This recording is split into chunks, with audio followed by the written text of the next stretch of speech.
Are you a cat adventurer looking for a deeper and more meaningful bond with your cat? New cat enrichment ideas and activities, encouragement and inspiration to get out there, go new places, and try new things, and the support of a worldwide community of cat lovers from all walks of life? Join Kitty Cat Go Trailblazers and you'll find all these things and more.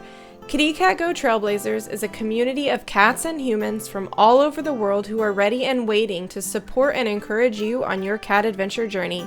You'll get access to monthly challenges and activities designed to give you fresh ideas of things to do and new ways to explore with your cat, both indoors and outdoors. You'll also be able to connect face-to-face with other community members during our monthly Zoom chats. There's even a private Trailblazers podcast to listen to for more cat adventure training and enrichment tips. Trailblazers is made up of cat adventurers of all experience levels who are all ready to share in your victories and struggles and to help you and your cat reach your goals. You'll find yourself right at home amongst your tribe. Learn more at kittycatgo.com/trailblazers.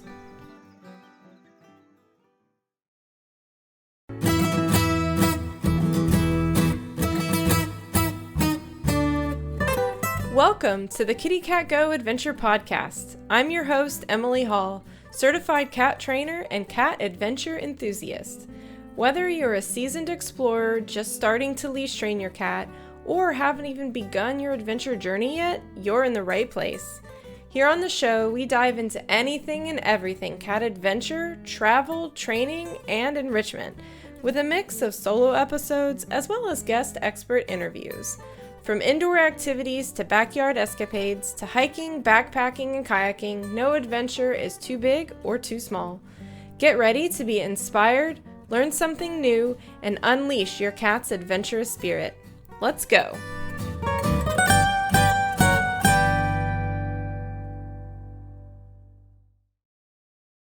Ever thought about taking your cat for a bike ride?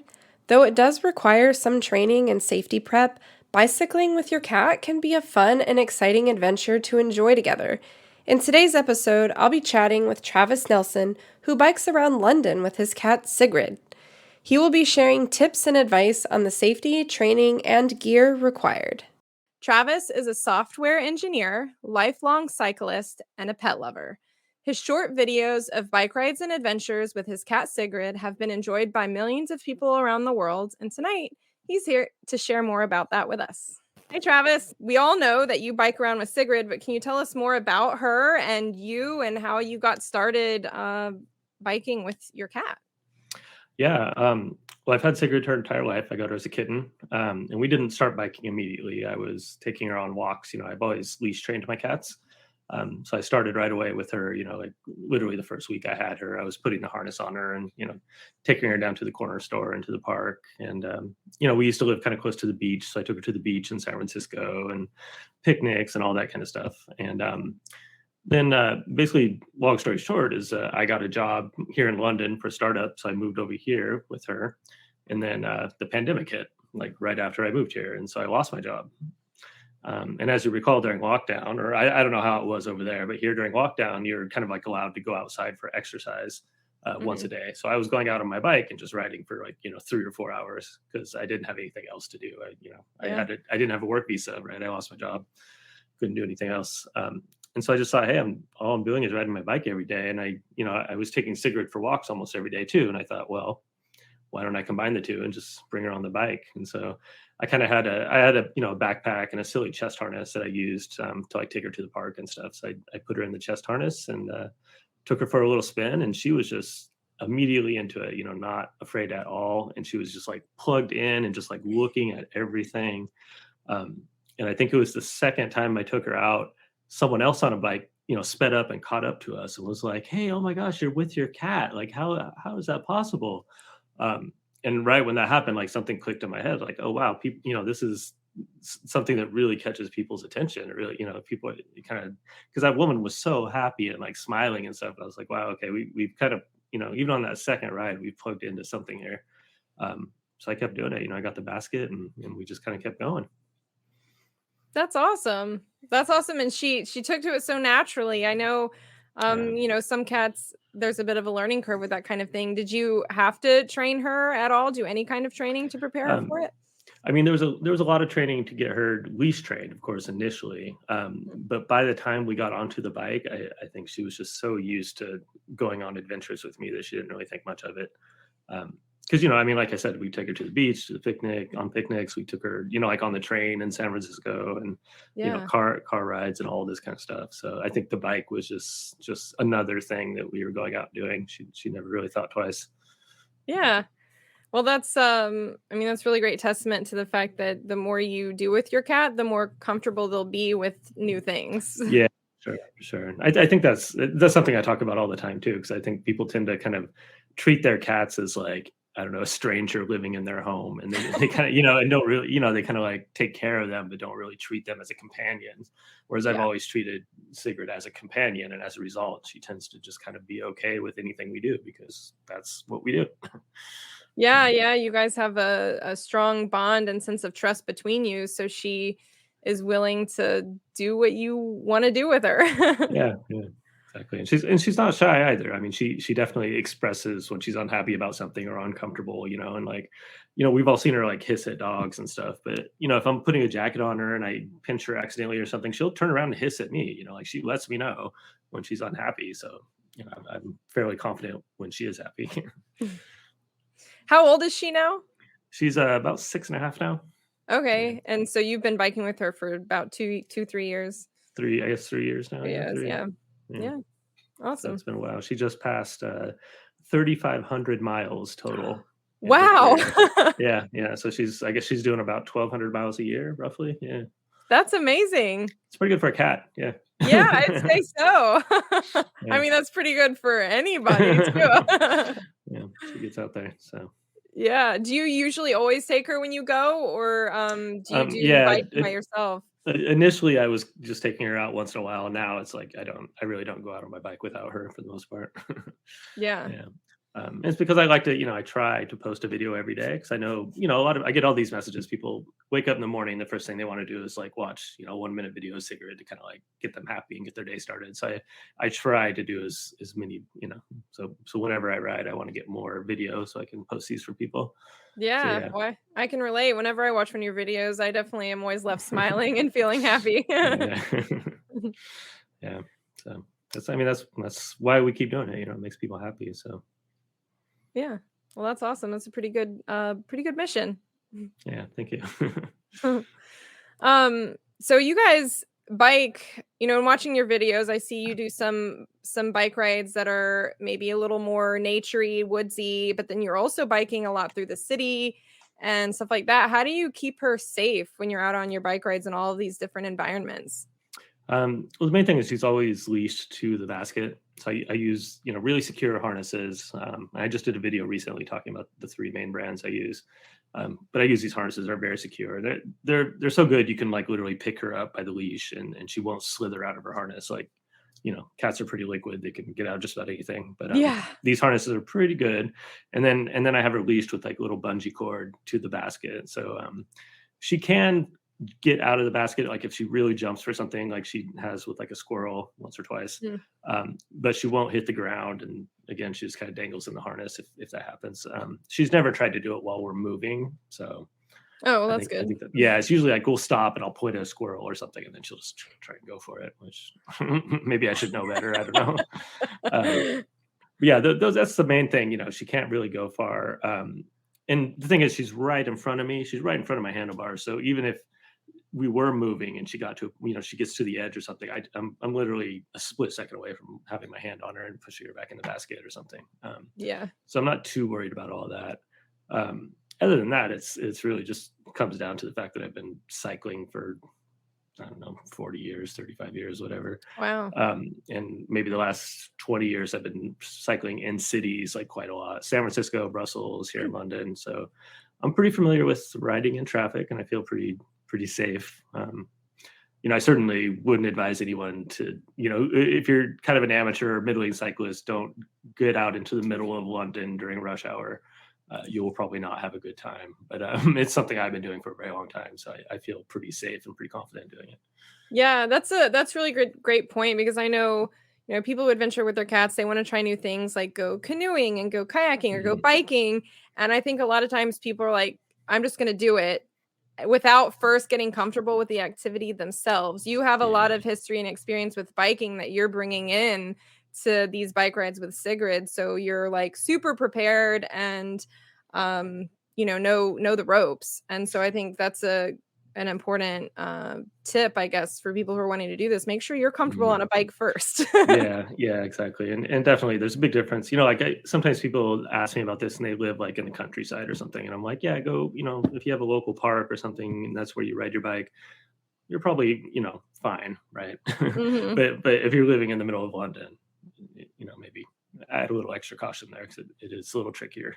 Yeah, I Yeah. imagine so. I'm definitely a bike rider where there's no cars. If I'm gonna Yeah. ride a bike, there better not be any cars. That makes me too nervous. Yeah, exactly. So yeah, I mean, I remember those days. It takes a long time and a lot of experience to kind of get that comfortable. But Yeah. yeah, um, but yeah. Other than that, I don't think cycling is really inherently dangerous. I mean, it's very rare for a cyclist to just kind of crash on their own. So Yeah. as long as you can kind of, as long as the cat's secure in the basket and you can Mhm. deal with the environment around you, the cars and whatnot, and there's not too much else to worry about, to be honest. Yeah. Yeah. Well, because I know people are gonna be wondering this question. What are the harnesses that you use? So the main ones that I've had for the longest are Kitty Holster by Mm. Crazy K Farm. Mhm. I've been using those like for ages. I think the leopard print one she wears I've had for like 13 or 14 years. Wow, Yeah, I've trained like 5 cats with that harness. that's amazing. So we have a couple of those. The other one is Olivia cat jackets, and so Mhm. those are handmade jackets, and they're here in the UK. They're based in the UK. So a lot of times people here ask me for jackets, and I say, maybe check out Olivia because it'll be a little cheaper than getting the kitty holster from Texas. Mm. Um, and then the third one is Australian based, and it's Maine Coon Mayhem, and those are also handmade. Oh, I haven't Um, heard of that one. yeah, they're a little smaller, but they're very extravagant jackets. Like they're really, really pretty. And she goes out and finds like these really pretty materials, and a lot of them have like rhinestones on them and stuff, and like fancy buckles. They're just like really gorgeous jackets. But they're also very like kind of built up. They're kind of heavy. They're a little harder to walk in. But they're great for like sitting in the basket and just looking pretty. Yeah. Yeah. Yeah, well, it's nice when a company kind of covers both things because sometimes you get a harness that's like more fashionable but not really safe. But it sounds like this one Mhm. is fashionable and safe. Yeah. We were in Edinburgh not too long ago, and I bought a Harris tweed jacket. So it's like the famous like wool material that they have up there. Really cool, official Harris tweed jacket and everything. Um, and I had her in it, and I was walking her, and the D ring just tore right off. Mm, So it's like the material of the jacket is like super great, and it's really cool looking, and it's like this kind of classic Scottish look. But yeah, you got to look at be careful with the construction because that certainly would not be great if she had tried to get out of the basket and that D-ring tore off, and then it would have been a problem. yeah. So yeah, it's not just the security of the jacket itself. You got to look at the accessories and how well it's built and stuff like that. Yeah. Yeah, that's a great point, and we all need to make sure too that we're checking in on the durability of our harness, like with wear and tear. Like before you go out on venture, check, make sure everything is Yeah, where it yeah. needs to be and functioning the way it's supposed to before you go out. Yeah, and I've had one of the clips on a cheap leash wear down and then Mm, pop off before too. yeah. So you gotta look at the metal hardware and stuff. So I try to stick with like well-known brands. Like my leashes are Flexi Leash, which is out of Mhm. Germany, and they're super well made. Like Yeah. I trust those. I in general I try to stick with like brand name, well-known stuff that I'm fairly confident. So it's easy. You go on Amazon and there's a million copycat products, but Yeah. the ones I've gotten have turned out to not be that good. So. Yeah. Yeah, it happens. So you've mentioned the bike basket and her harness. Is Mhm. there any other gear or accessories that you use when you go biking with Sigrid? Well, she has goggles that she doesn't wear too Oh, often, but they're called Rec Specs. yeah, I've heard of those. Yeah. So I know like there's a few other famous cats, like Gary the cat. The Mhm. skiing cat wears them, and yeah, so she'll wear those sometimes, but it's kind of hit or miss. If it's too windy, I'll put them on her and let her settle into them for like 3 or 4 minutes. And if she's still being annoyed by them, then I'll just take them off. But then Mm. sometimes she'll just wear them all day. I don't know. It's just her mood, I guess. She's moody. um, yeah, other than that, I keep people always ask me like, how do we deal with going potty, right? So what I do Mm, is I have what I do is I buy disposable puppy training pads. So I always have a couple of those in the basket. And so sometimes she'll be antsy and I'll let her out into a park or something and she'll go. Sometimes she'll just go in the basket and I just pull over and toss out the disposable pads, hmm. which works pretty well. So I always have some of those available. And that's pretty much it. We have treats. We always keep some treats in the basket, just for when we stop. Uh, Yeah. What are um, Sigrid's favorite treats? so there's a brand called Webox, and she likes the Webox Tasty Sticks. Okay. Yeah, those are her favorite. And we used to kind of have a partnership with them for a while, and we did a lot of stuff with them. But they changed. Their social media manager left the job, and they got a new one, and now they don't Yeah. work with us anymore. But they're still her favorite treats. Yeah, that's cool. Yeah. It's good when you find a treat that works. I know sometimes that can be a struggle, especially with outdoor adventures. Is some cats, Yeah. have a treat that they like inside, but you try to take it outside, and it's not enough to do it for them. You got to find that extra Yeah. special one. Yeah. And Siggy, strangely enough, isn't much of an eater. Like she's very, very picky. So the popular treat here is called Dreamies, and they're just like the little squared cat food type treats that people Mm. have. And almost everyone has those here, and they try to give them to her, and she just turns her nose up at them because she's kind of picky. So people are just walking around with these cat treats. Oh, like if we go visit, well, a lot of our local places, like the cafe I go to, bought treats to have behind the counter for her, Oh, that's so and cool. like if people say, like I get, people request like, hey, I'm in London for a week, and we see you, and I'll go meet them at a pub or something, and they'll be like, I got Dreamies, and I'll be like, well, good luck. She might not want them. So yeah. That's awesome. That's so cool. So you mentioned that she's logged, what was it, 3,500 miles so Yeah. far? Yeah. How far do you go on a typical day? So we usually go out for between 1 and 2 hours is kind of a typical ride. So that's usually about 20 to 30 kilometers. Yeah, so whatever that works out to in miles, I don't know. I don't know I'm so either. messed up now going from the US over here because I switch units constantly, but that's yeah. But we have done longer rides, we've done 4 and 5 hour rides. But of course, the longer you're out, the more you have to worry about whether or not she has enough food, whether or not she's needs to use the bathroom again, or if she has water and that kind of stuff. So I Yeah. tend to keep it around 1 to 2 hours. Yeah. Well, I just looked up kilometers to miles thanks to trusty Google. 30 kilometers is equivalent to 18.6 miles. Yeah. Okay. Yeah. So that's probably So probably what 14 to 18 miles, I guess, something like that. Sure. Yeah. Well, that's pretty good. Yeah, it's not too bad. Yeah. Yeah. But again, I've been cycling for a long time, so it's just kind of for me that's kind of like a trip to the store for me, I guess. Yeah. And then Yeah. also, and also it takes us forever to get anywhere because we constantly stop for people and Right. all that kind of stuff. So Yeah. Well, when you go out for these bike rides, are they usually just joy rides, like going out with no destination in mind, or do you take her to certain places, or where do you little go? little of both, a little bit of both. Just depends.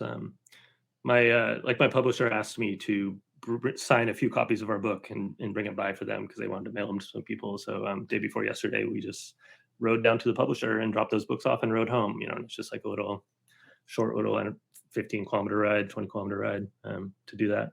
And then sometimes I'm just like, hey, let's just go out and explore and see what looks interesting and just kind of take it as it goes. I've Yeah. ridden enough in London now that I kind of know how to get around.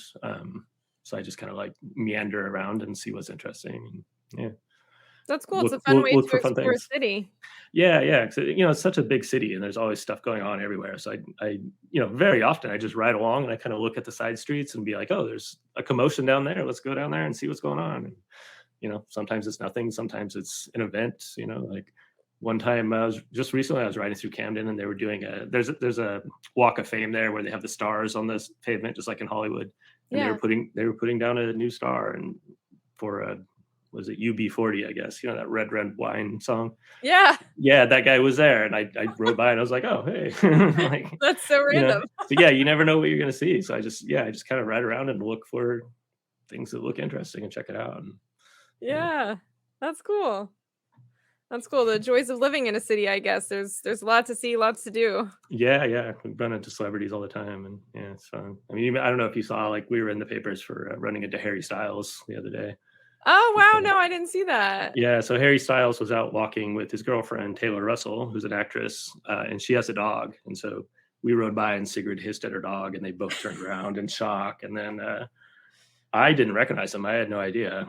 I So don't think I would recognize him either. so I uploaded a video, and then everyone all his fans on TikTok were like, "Oh my God, that's Harry Styles!" And then the newspapers picked it up, and so we were like in the Daily Mail, and all the filthy tabloids all ran it. So that was pretty silly. That's funny.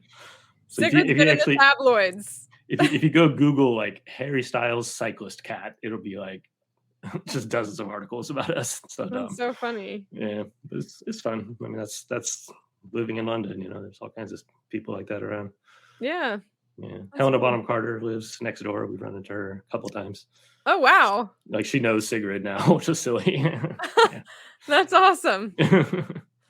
Very cool. Sigrid is she gets around. She gets around quite a lot. Yeah.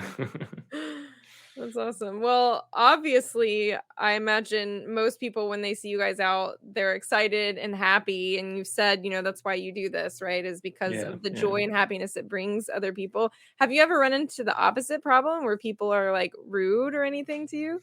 Not really. Just, you get that online, of course, like Twitter. It's like the worst. But in person, everyone's always nice, I think.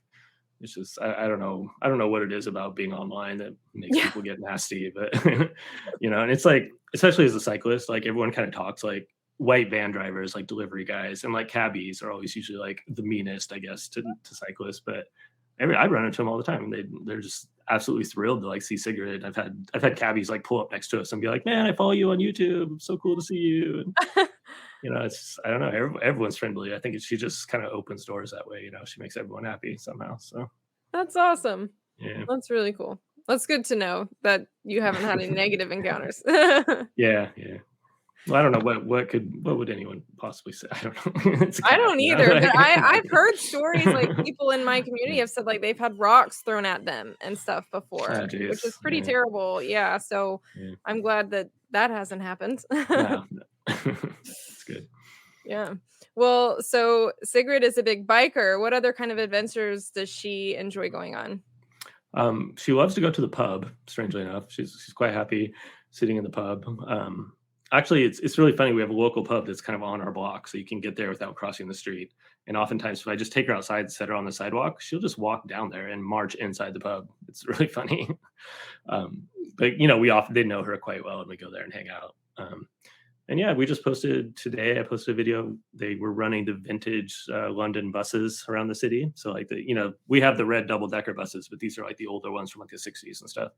So they put like 10 of them on the streets and just did a special route. So we went and jumped on the bus and rode through there. And she was quite happy. She climbed over on some strangers' laps and like sat on their lap for a while. And yeah, she's pretty, just like you see her being confident on the bike, she's confident like that, off the bike too. So she loves to go to pubs and cafes and bus rides and parks, anything. Yeah, she's quite happy. Yeah. Do you guys do like hiking and stuff too? I don't hike too much. I have arthritis in my hips, like really bad. So I actually gave up. I used to run like quite a lot, and I actually gave up running, which is why I kind of focus on cycling these days. So yeah. Oh. Well, that's awesome that you're able to enjoy cycling with the arthritis too. It's an arthritis-friendly activity. Yeah, anything that's low impact is fine for me so far. We'll see how it progresses. I was diagnosed when I was like 22 or something, and it's just kind of like gotten progressively worse. But I'm sorry. Cycling actually I think helps because it builds up the muscle around the joints, and that kind of stabilizes it a bit more. So so far it's fine. We'll see. Yeah. Hey, all you cat adventuring podcast listeners, I've got 3 numbers for you: 17, 70, and 1. 17, the number of cat-friendly adventure spots around your neighborhood to explore with your kitty. 70, that's how many cat-friendly chains are out there just waiting for you and your cat to visit. Whether you're just out for the day and want to bring your best adventure buddy along, or you and your cat are traveling and need a safe haven for the night, these places have you both covered. 1. There's only one incredible and loving relationship like what you have with your cat. It's as unique as anything, and here at Kitty Cat Go, I believe it should be nurtured. Visit kittycatgo.com/guide and sign up today to get all those cat-friendly locations delivered to you so you and your kitty can get up and go. All right, back to the show.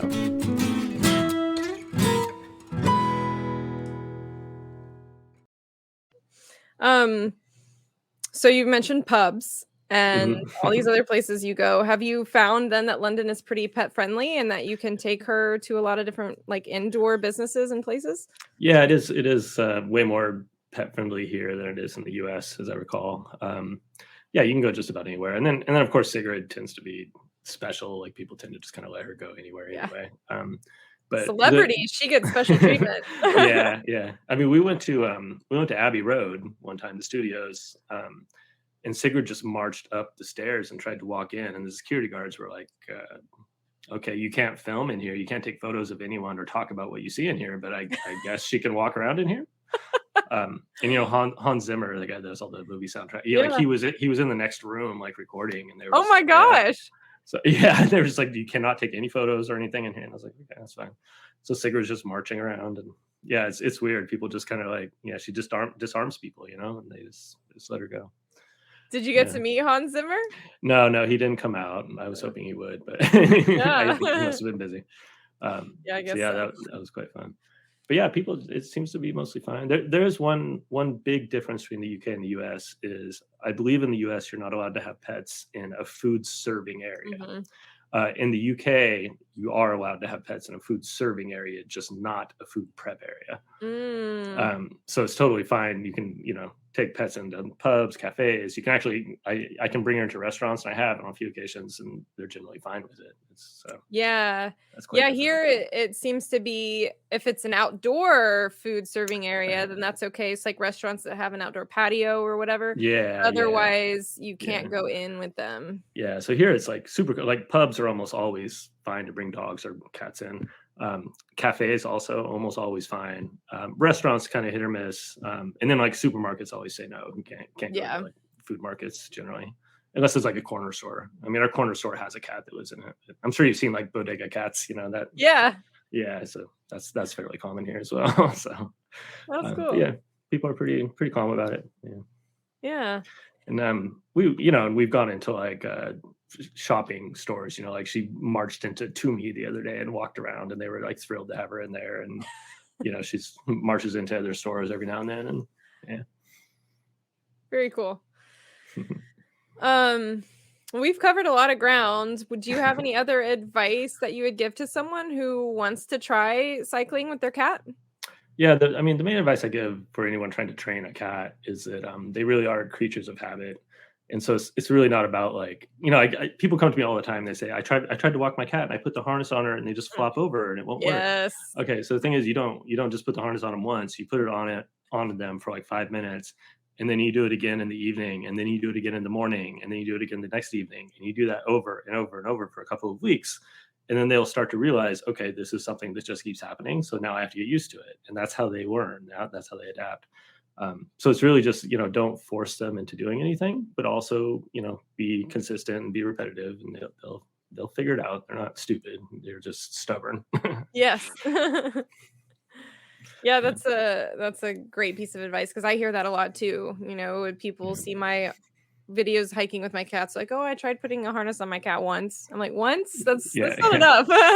Exactly. Yeah. And I've also found it helps, like if you get them to the point where you can actually take them outside or do something, they'll get distracted by stuff, and then they're a lot more tolerant of the harness and stuff, because if you're just sitting in your living room and put it on them, they're only focusing on the harness. But if you take them out on the sidewalk in the harness, they're going to be looking around at the birds and stuff, and then they're a little more likely to kind of tolerate it a bit more. So I try to progress, to the sidewalk as quick as I can. But yeah, again, just don't force them to do anything. I hate it when I see those people that are like dragging their cat, it's like flopped over. Like, don't do that. Just, Yeah. Forcing is never a good idea. Well, with anyone, but especially not a cat. They will not put up with that. Yeah, exactly. That's a good way for your cat to not trust you at all. Yeah. And that's the thing too, is if you push them too hard, they'll learn that you're the person that pushes them too hard, and they're not going to be very happy with you. Yeah, for sure. Yeah. Travis, I know you guys just came out with a book. Tell us about your book. Yeah, so we wrote this book that's about our adventures, but I think what surprises a lot of people is it's quite a bit about kind of me and my journey with mental health, and some of the depression I've had. Kind of the short version is I sort of washed out of the corporate world and started doing this because I found it a lot more rewarding to make people Mhm. happy. But yeah, the book covers, like how I got Sigrid and how we ended up moving to London and how we started riding the bike and, a lot of what we just talked about. But it's also, it's kind of a fun story too. We tried to really tell a real story and not just kind of, babble on about Sigrid. So it's people have been enjoying it. I think it's good. Yeah, proud of it. Yeah, where can people find it? Is it Um, most bookstores? yeah, it's pretty much everywhere. You can get it on Amazon. In the US, Barnes and Noble has it. My favorite bookstore is Powell's Books in Portland, because I used to spend a lot of my childhood there. They carry it. Yeah, you can get it just about anywhere. Waterstones, of course, which I think you have Waterstones over there. They carry it. I haven't heard of that, but it might Yeah, not be in my area of the maybe, country. maybe it's just a British brand. I'm not sure, but yeah, it's the big British chain over here. But yeah, it should be almost everywhere. You can get it. There's a Kindle version for people that use Kindles. There's also an Audible one, so we had someone read it, which is cool too. Did you do the recording for the Audible version? I did not. I did not. It was a voice actor. Yeah. Yeah. Oh yeah, and it's out in Dutch as well. If you're in the Netherlands, you can get it on HarperCollins, so they have it available there as well. Yeah. Very cool. And it's called Sigrid Rides. Was that right? Sigrid rides. Yep. Very cool. Well, Darren is wondering, when did you know that Siggy would appreciate riding in a bike basket? How did you find that out? Well, yeah, like when I first took her out, so I was wearing one of those, like, I think you call them like a baby Bjorn, like a chest strap, where she just had her legs dangling. So we did that for like the first couple rides. And she was so just kind of like turned on while we were doing it, like just watching everything. And I just kind of figured she probably would be fine with the basket. Like it just seemed like she loved it. And so I just kind of went for it. I bought a cheap basket on Amazon and put her in it. And yeah, she took right to it, just like she did with the chest harness. So yeah, and now of course we have the name brand Rickson and Call, like the fancy basket and all that. But yeah, I just started with a cheap like $20 basket on Amazon that eventually like it just like bent like it of the weight and stuff. Yeah, but that's how it goes. You buy the cheap stuff to test it, and then you upgrade to the good stuff. Yeah, absolutely. You don't want to make the investment if your cat isn't going to like it. Yeah, of course. Darren is also wondering, what's the furthest you and Siggy have traveled in a day on your bike? And is she rather patient, accepting of new experience, which you have said she is very accepting of new experience? She is. The furthest we've traveled, let's see, I think we did maybe 60 kilometers on one trip, which is a pretty long one. Yeah, we do this race every year called Tour de Fixed, which just started now. I need to like go do my ride. What they do is they give you like 10 checkpoints. And for example, this first stage that I have to do next week is 10 bike shops around London. And so it's up to us to figure out what order we go to them in and what route we take. But because it covers all of London, these rides tend to be kind of long. They tend to be 50 to 80 kilometers. Wow. And so I bring Sigrid on those, and yeah, they end up being pretty long. Yeah, I think maybe we did do like 72 kilometers last year on one ride. 72 kilometers is the equivalent of 44.7 miles. Yeah. So that's pretty, it's a pretty good distance for her. Yeah, that is a pretty good distance. Yeah. But no, like I said, normally we keep it a little shorter, but I really like this race because it's, well, I don't want to get into a whole subculture thing, but I hang out with a lot of couriers, a lot of bike couriers, and this is a bike courier kind of race, like an independent race. And so I like to do them every year, and I like to bring Sigrid. So these are the longest rides we do for the year generally. Yeah. That's cool. It's a neat idea for a race to like hit different checkpoints and places. Yeah, and it's all independent. Like you do it yourself, and then you upload the photos of each checkpoint. So it's kind of like honor system type of deal. And obviously, we're not doing it to win because I ride pretty slow when I'm with Sigrid, but a lot of people actually do, and it's just fun to do. Yeah, that's awesome. Well, thank you, Travis. This has been really interesting. I've enjoyed getting to hear your story and hear about Sigrid. She's so amazing. Sure, if I ever make it to London, I will let you know, because I would definitely be one of those that has treats and will want to meet her. Well, maybe I should go grab her real quick. You want to say hello to Sigrid? Let me see if she must be in the window over here. I'll be right back. Yeah, awesome. There we go.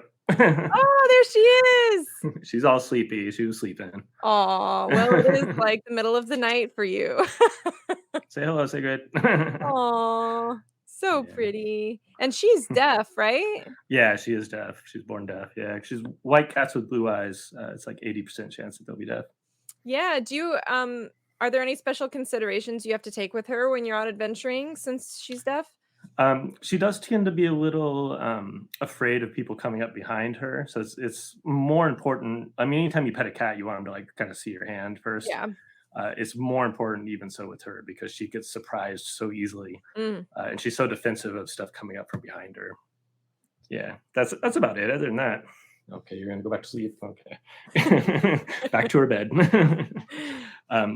But yeah, she's just a little more sensitive about that, and especially quick movements that she doesn't see. It's like little kids will sometimes run up and like pet her back out of nowhere, and she'll turn and hiss at them, because it surprises her. So I try Yeah. to be a little more careful of that, but otherwise, not too much.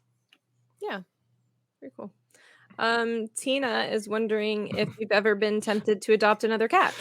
So it's funny you say that because as I was telling you earlier, Disney invited us out to a cat cafe earlier today. So we spent about an hour at a cat cafe, and then we went off and watched the Marvels movie premiere. And so before going to the cat cafe, I was kind of joking with my wife. I was like, "Oh, we're gonna see a cat that we're gonna want to adopt," and she was like, "No, absolutely not. We have 2 cats. That's enough." Um, and then we got into the kitten room at the cat cafe, Oh, and that's your first mistake. and then she spotted a fluffy, long-haired, very young black kitten, and she suddenly was like, "Well, are all these kittens up for adoption?" So certainly there's some temptation there. Yeah. Yeah. I wonder how long it'll be before you guys go and get that fluffy black kitten. Yeah, yeah. Well, I say this joke. I mean, maybe it's a little morbid, but I always say you should get a new cat like every 6 years or something. That way, when your oldest one passes away, you're not totally heartbroken. You still have the younger ones to keep you happy. But Yeah. I don't know. I think we're. I mean, I guess Sigurd's about 6 now, and our other cat Ilva is 12. So yeah, I think it's about time. Well, it's about time Yeah. then. That's funny. Every 6 years. That's a good measure. I have 7. I have 7 cats. My Oh my husband and I have gosh. 7. Yeah. They're definitely not spaced out so Yeah, well. Yeah. Wow. Tina says she has 5. 5, that's fair. Yeah, it's quite a Yeah. few. Two is a handful for us, but we also live right in the city in a relatively small flat. So I don't know. Yeah, no, it's a little much for sure. Having 7. Yeah, I bet. Yeah. Darren says that he would have guessed Elda to be a more outgoing animal. Will she be joining more bike trips in the future? I don't know. Probably less. I mean, like I said, she's 12. She has the personality of a crotchety grandmother. Like she really just wants to be on a comfy blanket and just eat herself into obesity. Really, is what she wants. So, I try to take her on a walk around the block, at least like twice a week, just to kind of keep her familiar with the outdoors and to kind of keep her bravery up, so to speak. But I don't know. She doesn't really enjoy noises. She likes to go to the park and stuff like that. So it's a little harder to kind of find bike rides that she would actually enjoy. And I don't want to stress her out too much. I take her on a ride maybe once every couple of weeks or something is fine, I think. Yeah. Yeah, well, it's good that you are following your cat's lead, like we were talking about before, not to force them into something, and you've recognized, that she has her preferences and Sigrid has hers, and they're different. Yeah, for sure. Yeah. And I think like oftentimes the reason I have Ilva on bike rides in my videos is like when we're taking her to the vet or something. So it's like, yeah, got to get her there somehow. So may as well make a little riding video, right? Yeah, might as well. Well, if people want to find you online, I know they can find you on Instagram at Skin Tension. Where else can they find you? So we're all over the place. Where I post the exact same videos on YouTube, Twitter, TikTok, Facebook. We're also on Blue Sky, which I don't know. Not a lot of people seem to. It's I don't the even know Twitter what that alternative. is. Twitter Okay. alternative. Yeah. Yeah. So almost all of those are Siggy rides, but we're easy to find if you just search for Travis and Sigrid or Sigrid the cat. I mean, our what do you call it? Our SEO is pretty good. If you just go to Google, you'll find us everywhere. So Yeah. yeah. Awesome. And if people are following you in one place, they are getting all the same content. So But for the most part, like Instagram, we have Instagram stories. So sometimes I post extra Mm. stuff in the stories. That's about it. Everything else is pretty much the same. Yeah, I just try to get the Sigrid content out to as many people as possible. That's Yeah. really it. Yeah. Yeah, hit people on all fronts. Yeah, exactly. But yeah, obviously Instagram, TikTok, and Facebook are the big three for us. That's where we have our 1.2 million followers, something across those three platforms. Wow, yeah. Yeah, so. Awesome. Well, Travis, thank you so much for giving your time and sharing your story Sure. with us. I really enjoyed it, and congratulations on your book. That's awesome. Thank you. Yeah, it's been exciting. So appreciate Yeah. And there she is. it. That's Thought Elda. Ilva should say Ilva. Ilda. Okay. She should say hi. She was right here sleeping behind me. Oh, she sure is pretty. Yeah, she's a pretty girl, huh? Yeah. Okay. Sorry, I didn't mean to interrupt you. No. I realized she was right there. So You can always interrupt for cats. That's okay. Yeah, thank you again. Congratulations. Thanks for hanging out with us tonight. I hope you learned something and had some fun. Happy adventuring, everybody. Are you enjoying the Kitty Cat Go Adventure Podcast? Let me know by leaving a review on your preferred podcast platform. This will help others find the show and hopefully be inspired to get out there, try new things, and go new places with their cat.